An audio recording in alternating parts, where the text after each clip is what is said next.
For more than 2,000 years, the world believed one story about the Etruscans. Old Greek writers said they came from far away, from the coast of Anatolia, and that they crossed the sea as refugees running from disaster. Roman writers mostly agreed with this idea too, and they built this belief so deep into their own history that it became part of the foundation story of the whole Western world. But then, in 2021, something happened that no one expected. A group of scientists took DNA samples from 82 ancient skeletons, people who had lived across 2,000 years of history, and what they found did not just question the old story, it completely destroyed it. The Etruscans were not outsiders. They did not travel from another land. They never left Italy at all. And yet, what happened to them later after Rome took over their land turns out to be far more shocking than any old myth about their origin. Everything we thought we knew about the Etruscans came from men who had been dead for thousands of years, and it turns out they were simply wrong. Not lying on purpose, not tricking anyone, just wrong. But this wrong idea became so deeply rooted in history books that people treated it like solid fact for almost 25 centuries. The ancient historians whose words we still study as reliable sources built their whole explanation around one single claim, that the Etruscans were foreigners who showed up in central Italy carrying strange customs, a language nobody could understand, and skills so advanced that people thought they must have come from some far superior civilization. Herodotus, often called the father of history, wrote that they came from Lydia in Anatolia, escaping a horrible famine that pushed them to search for a new home across the sea. Hellanicus of Lesbos backed up this same claim. Even older writings hinted at Greek roots, or Eastern ties, or some mysterious journey across the Mediterranean. Nobody challenged this story for 2,000 years, simply because nobody had the tools to prove it wrong. But here is where it becomes even more troubling. We did not just quietly accept this false story. We built entire systems of belief on top of it. The founding legends of Rome were tangled up with it. Rome's early kings were themselves Etruscan. The priests who read omens and signs for the Roman state, the augurs, were trained in a spiritual tradition that scholars said came from distant Anatolia. This idea was taught in schools, printed in books, repeated in documentaries. The belief that the Etruscans were mysterious foreign visitors became so normal that nobody stopped to ask the simple question, what if the entire story was based on a mistake? What if the ancient writers were working with bad geography, cultural bias, and simply did not actually know the truth about where these people came from? Think about that for a moment. The very historians we quote as trustworthy sources, men like Herodotus and Dionysius of Halicarnassus, were writing their accounts decades, sometimes centuries, after the events they described had already faded into legend. Then in 2021, a large international research team made up of scientists from the Max Planck Institute, the University of Tübingen, the University of Florence, along with researchers from Germany, Italy, the United States, Denmark, and the United Kingdom, did something that changed everything. They pulled and analyzed the complete genetic code of 82 ancient people, men, women, and children, who had lived across central and southern Italy over almost 2,000 years, stretching from around 800 BCE all the way to 1000 CE.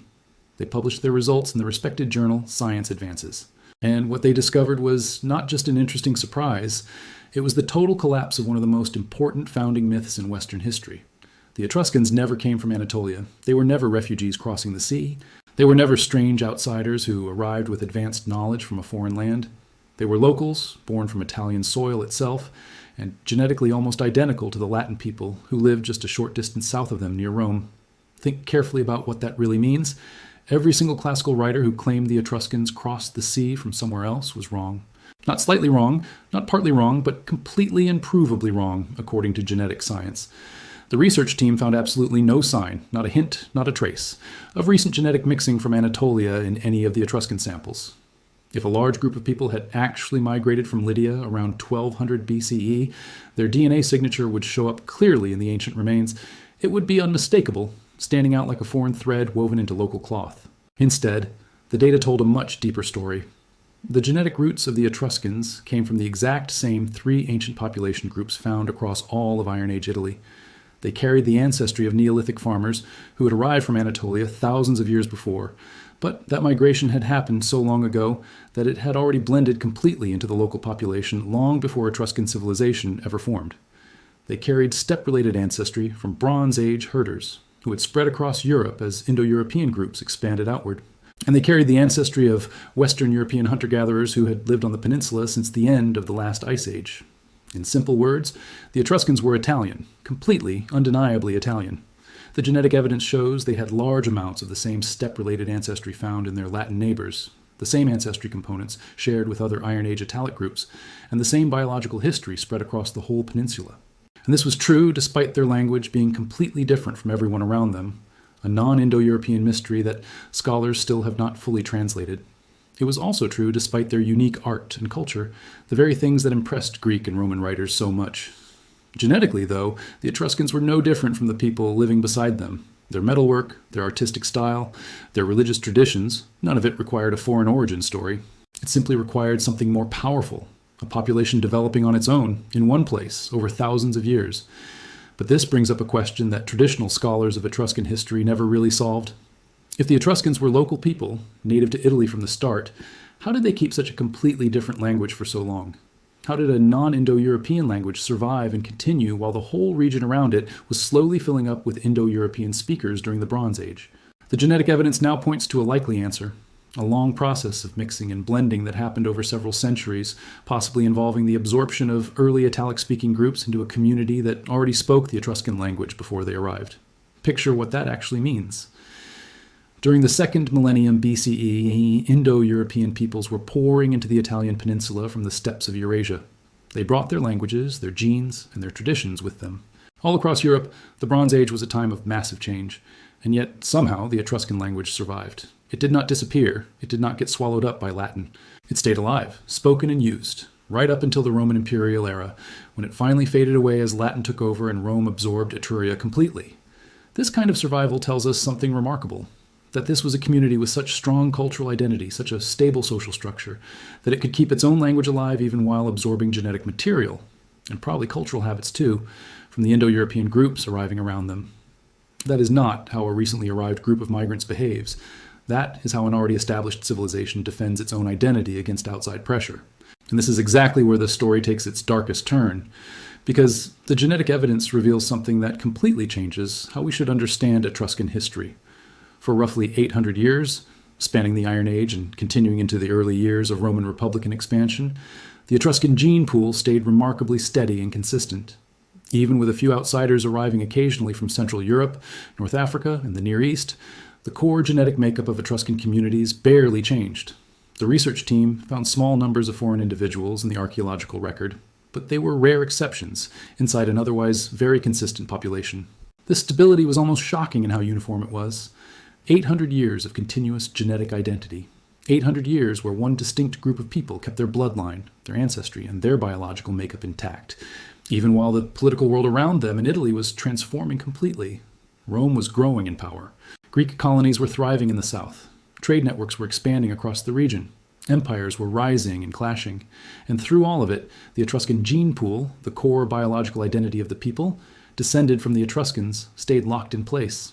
But then comes the turning point, the moment where the story shifts from a slow-moving historical account into a sudden and violent break. Once Rome transformed from just a regional power in Italy into a massive empire stretching across the Mediterranean, everything changed.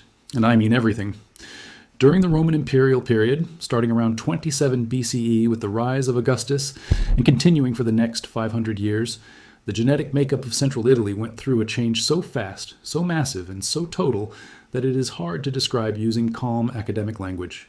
Roughly half of the ancestry found in central Italy shifted, not slowly over centuries, but in what scientists describe as a relatively fast reshaping of the entire genetic pool.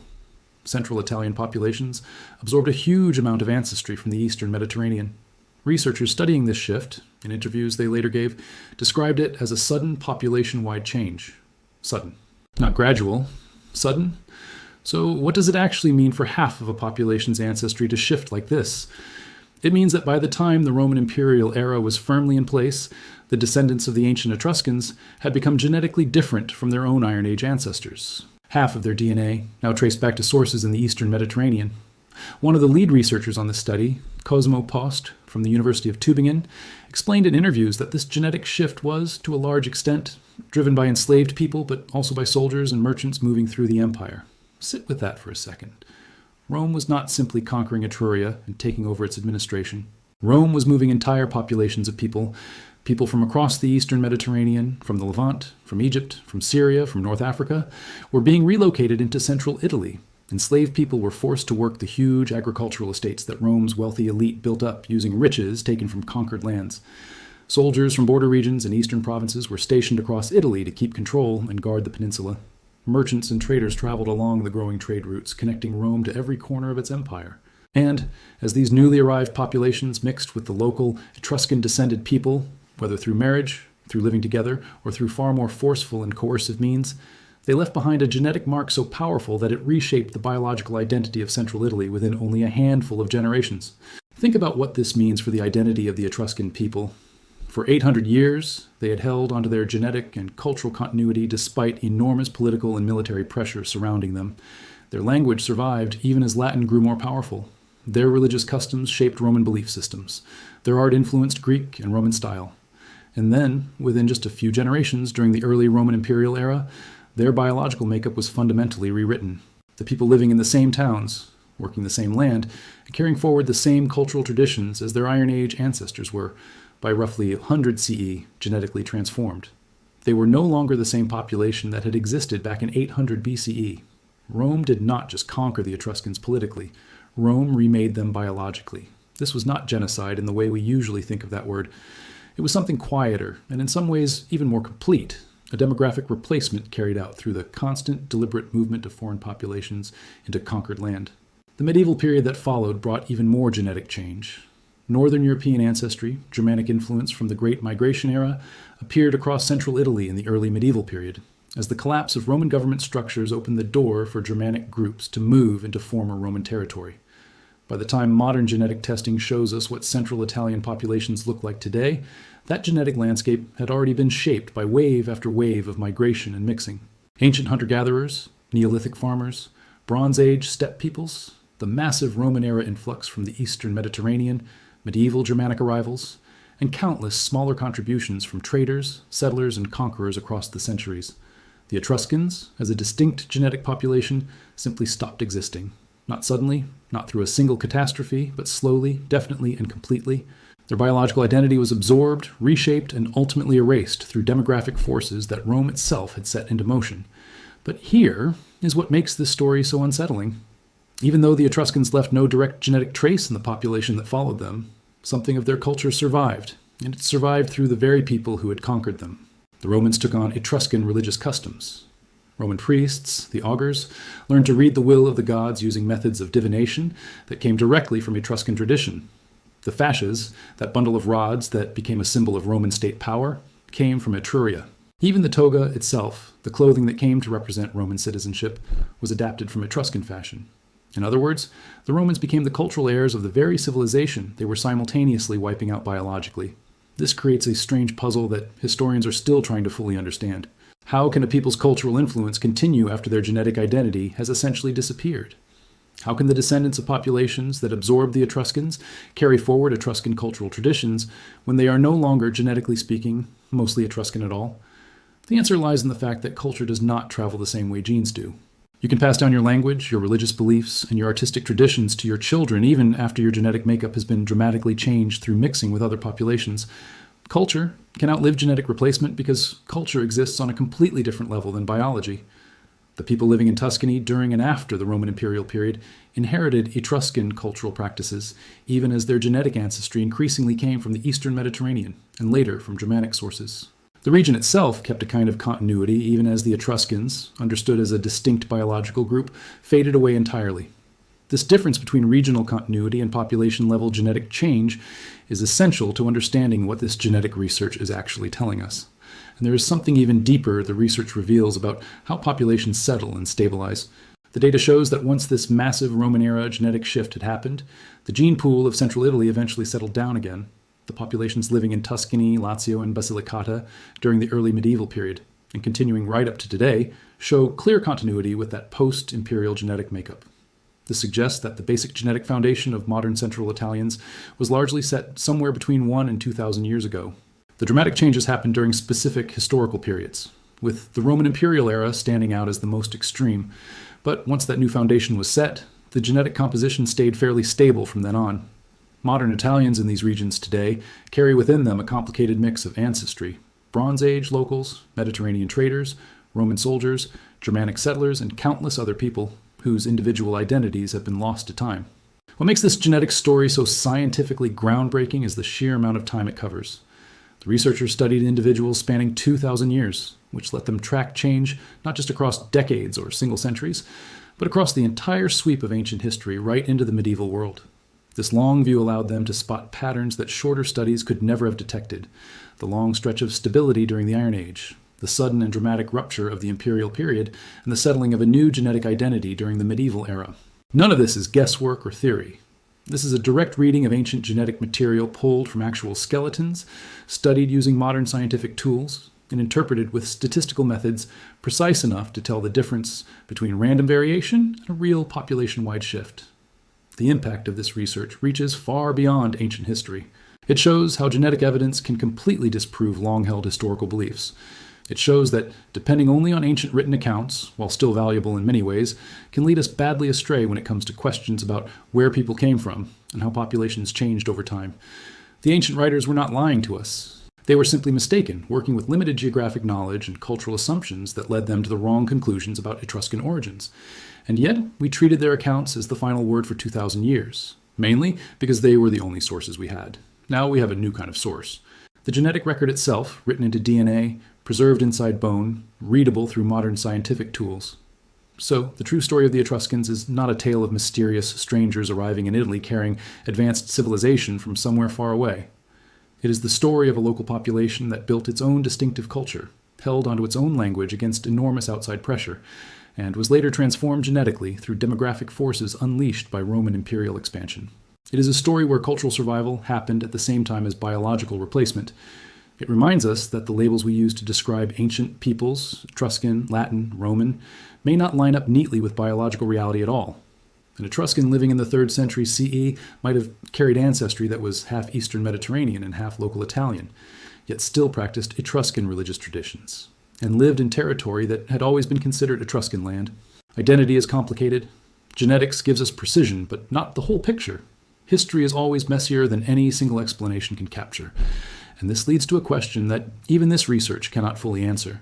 If the Etruscans were genetically Italian all along, if there was never a dramatic wave of migration behind their origins, then how exactly did a non-Indo-European language take such firm root in a region surrounded by heavy Indo-European settlement? The genetic data proves that it happened, but it does not fully explain how.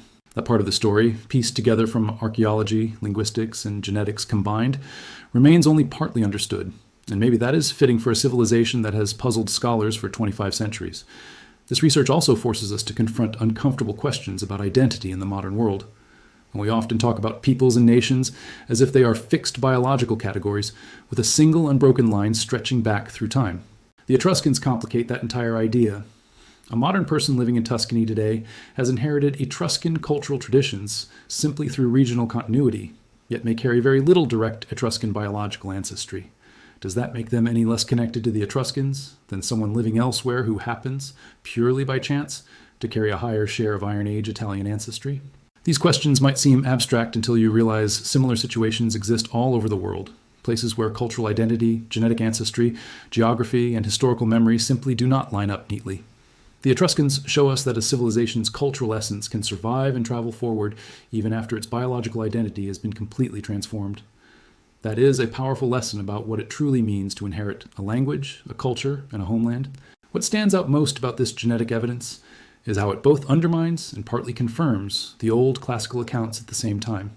The ancient writers were wrong about where the Etruscans came from, but they were right about their cultural sophistication, their unique language, and their deep influence on Roman development. The mistake was about geography and origin, but their observation of cultural distinctiveness was accurate. This tells us that we need both genetic science and written history working together to truly understand the past. Genetics alone cannot explain how cultures transform. Texts alone cannot confirm actual movements of people. Together, they create a fuller, more honest, and far more accurate picture of how civilizations really rise, change, and endure over time. The story of the Etruscans also exposes something troubling about how we treat historical authority. For 2,000 years, we believed what ancient writers told us simply because we had no other option. We could not challenge Herodotus or Dionysius because we lacked the tools to do so.